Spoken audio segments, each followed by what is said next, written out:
ఈ వాక్యాన్ని వింటున్న మీ అందరికీ ప్రభువైన యేసుక్రీస్తు నామములోనే నా వందనాలు, శుభములు, శుభాభివందనాలు తెలియజేస్తూ ఉన్నాను. క్రీస్తునందు ప్రేమైన దేవుని వారలారా, ఈరోజు చాలామంది క్రైస్తవ్యంలో కూడా మెజారిటీ ఆఫ్ ద పీపుల్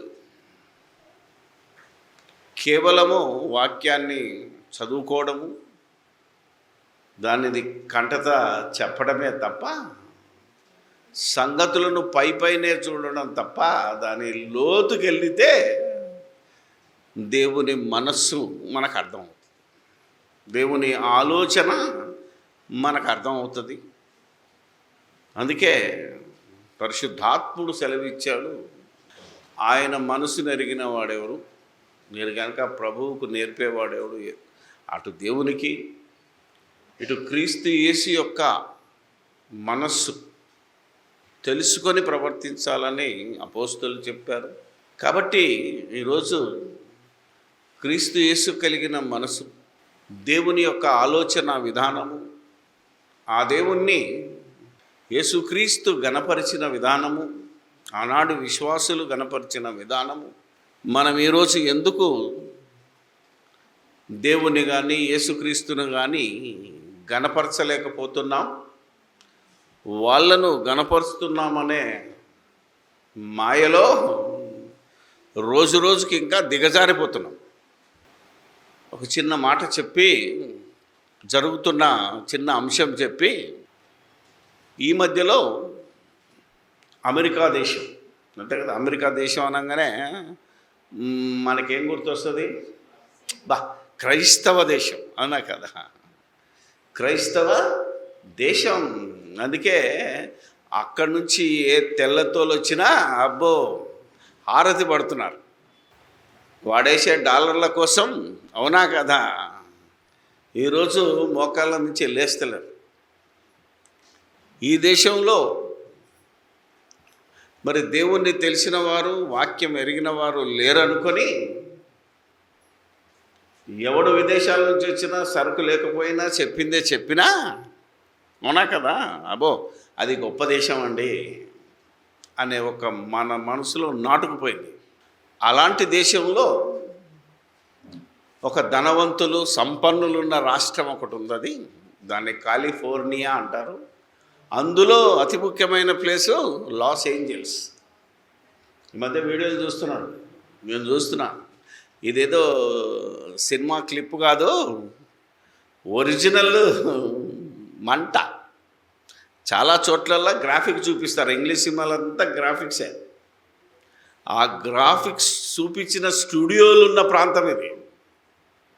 కోటీశ్వరులు, మన దేశంలో ఉన్న సినిమా స్టార్ కావచ్చు, ఆ దేశంలో ఉన్న గొప్ప గొప్ప నటులున్న ప్రాంతం. ఇప్పుడు అక్కడ అగ్ని ప్రమాదం జరిగింది. అంతకుముందు ఏం జరిగిందట, ఒక సినిమా స్టార్స్ ఫంక్షన్ జరిగితే వాళ్ళొక ఓటింగ్ పెట్టారట.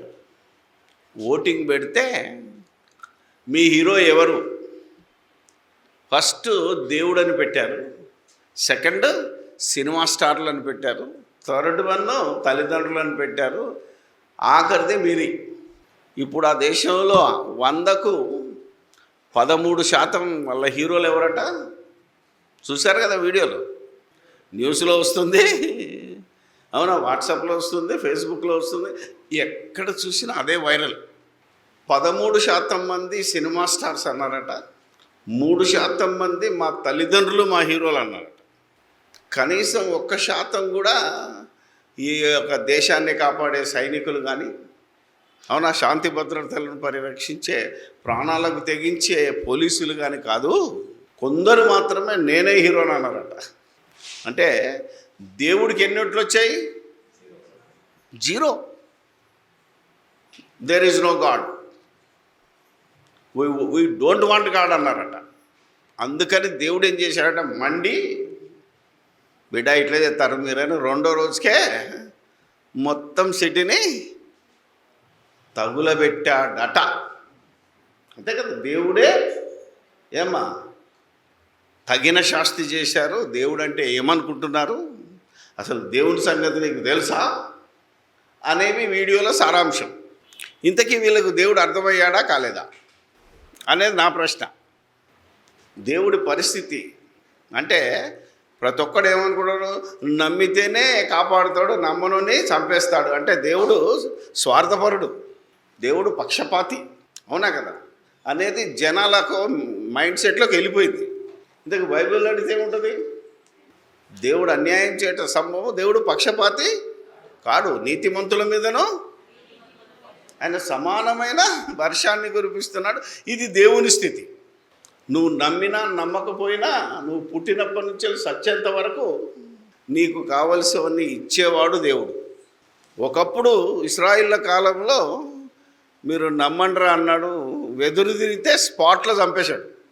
అది పాత నిబంధనలోని ఇశ్రాయేలీయుల పరిస్థితి.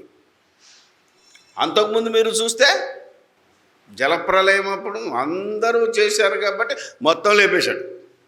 లేపేటప్పుడు అన్నాడు, ఇక మళ్ళొకసారి లేపలేరా బాబు, అగ్ని చేత కాల్చేస్తానన్నాడు.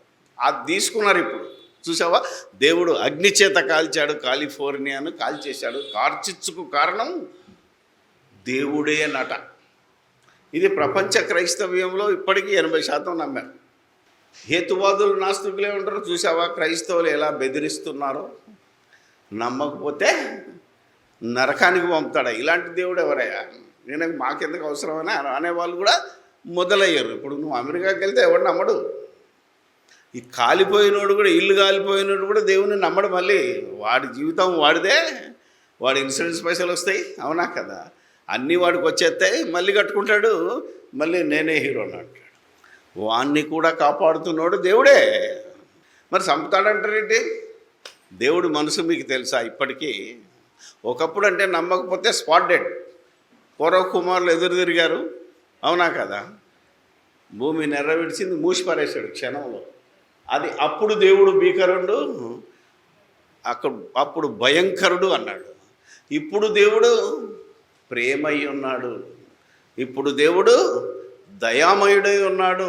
కాబట్టి కాల్చి చంపేస్తాడా, వాడు మారు మనసు పొందడానికి సమయం ఇస్తాడు.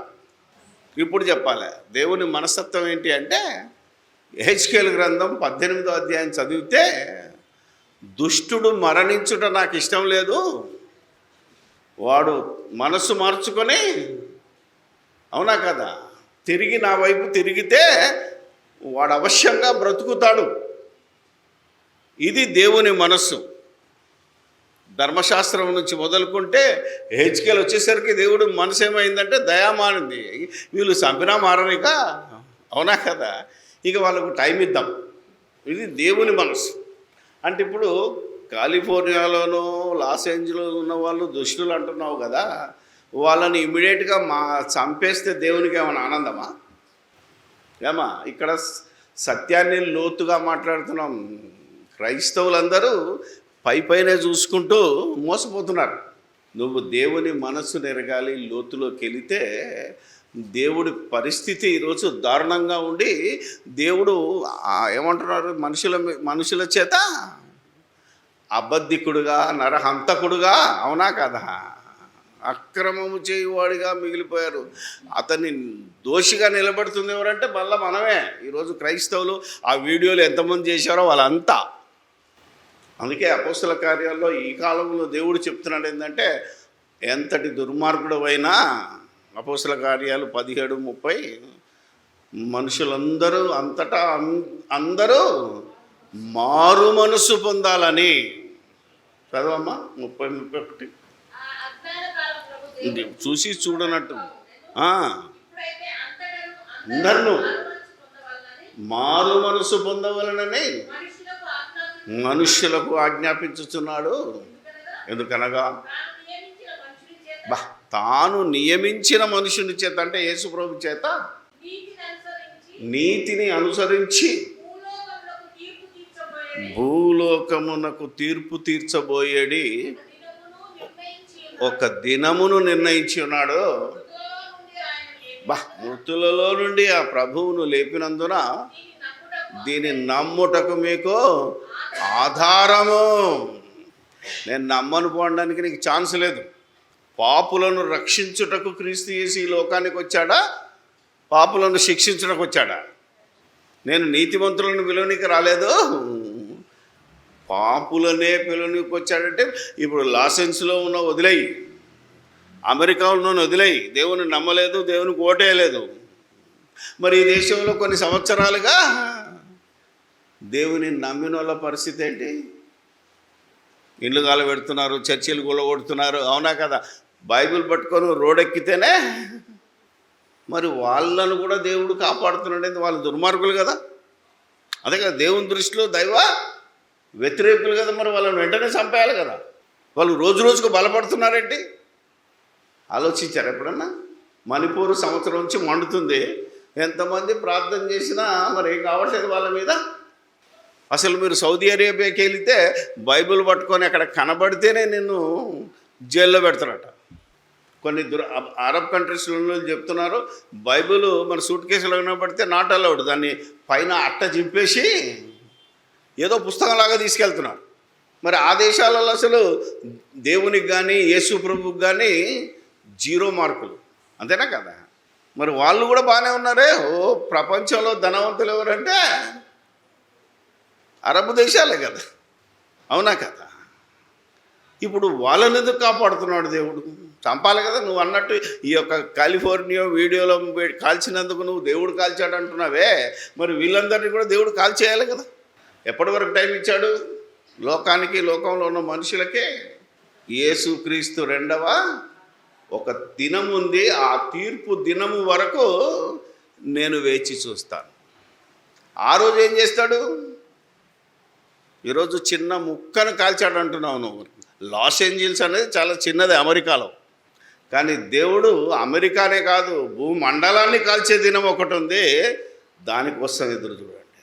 ఈ లోపల మారు మనసు పొందండి, అది దేవుని నీతి. అందుకే యేసుప్రభు అన్నాడు, మీరు మొదట దేవుని నీతిని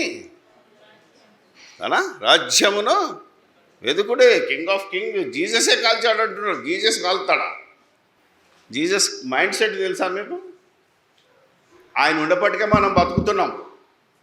ఎందుకంటే పాపం చేసిన వాళ్ళని వెంటనే చంపేయాలంటే ఇక్కడ ఇంతమంది ఉండేవాళ్ళమా? ఇక్కడ వచ్చిన వారిలో పాపము లేదు అన్న వాళ్ళు చేతులు ఎత్తండి. నేను పాపిని కాను. ఇంతమంది పాపం ఉంటే ఇమీడియట్గా చంపితే మనం ఈ చర్చకు వచ్చేవాళ్ళమా? అంటే మనకు కూడా దేవుడు టైం ఇచ్చాడు. ఆయన అంతటా అందరూ మారు మనసు పొందాలని దివారాత్రులు దేవుడు తన చేతులు చాచి రమ్మని పిలుస్తున్నాడు. ఇది దేవుని నీతి, ఇది దేవుని గుణం. ఈరోజు ఇది దేవత్వం. ఇది మరి ఇప్పుడు మీరు అది ఎందుకు జరిగిందో తెలుసా? ఒక వారం రోజులైతే తెలిసిపోతుంది. ఎందుకంటే అది ఎక్కడ స్టార్ట్ అయింది? అది మానవ తప్పిదమా, ప్రకృతి వైపరీత్యం? అది నీ తప్పే కానీ దేవుడి తప్పు కాదు. అందుకే అన్నాడు, అక్కడక్కడ కరువులు, తెగుళ్ళు, లేకపోతే ఇవన్నీ వస్తాయి, నేను చేస్తానని చెప్పలే యేసుప్రభు. మరి యేసుప్రభుని ఎందుకు బదనాం చేస్తున్నారు? That is my point. మనం చేసిన తప్పులకు మనమే బాధ్యులం. దేవుని పేరు బదనాం చెయ్యొద్దని నా తరంలో ఉన్న క్రైస్తవులను బ్రతిమాలుతున్నారు.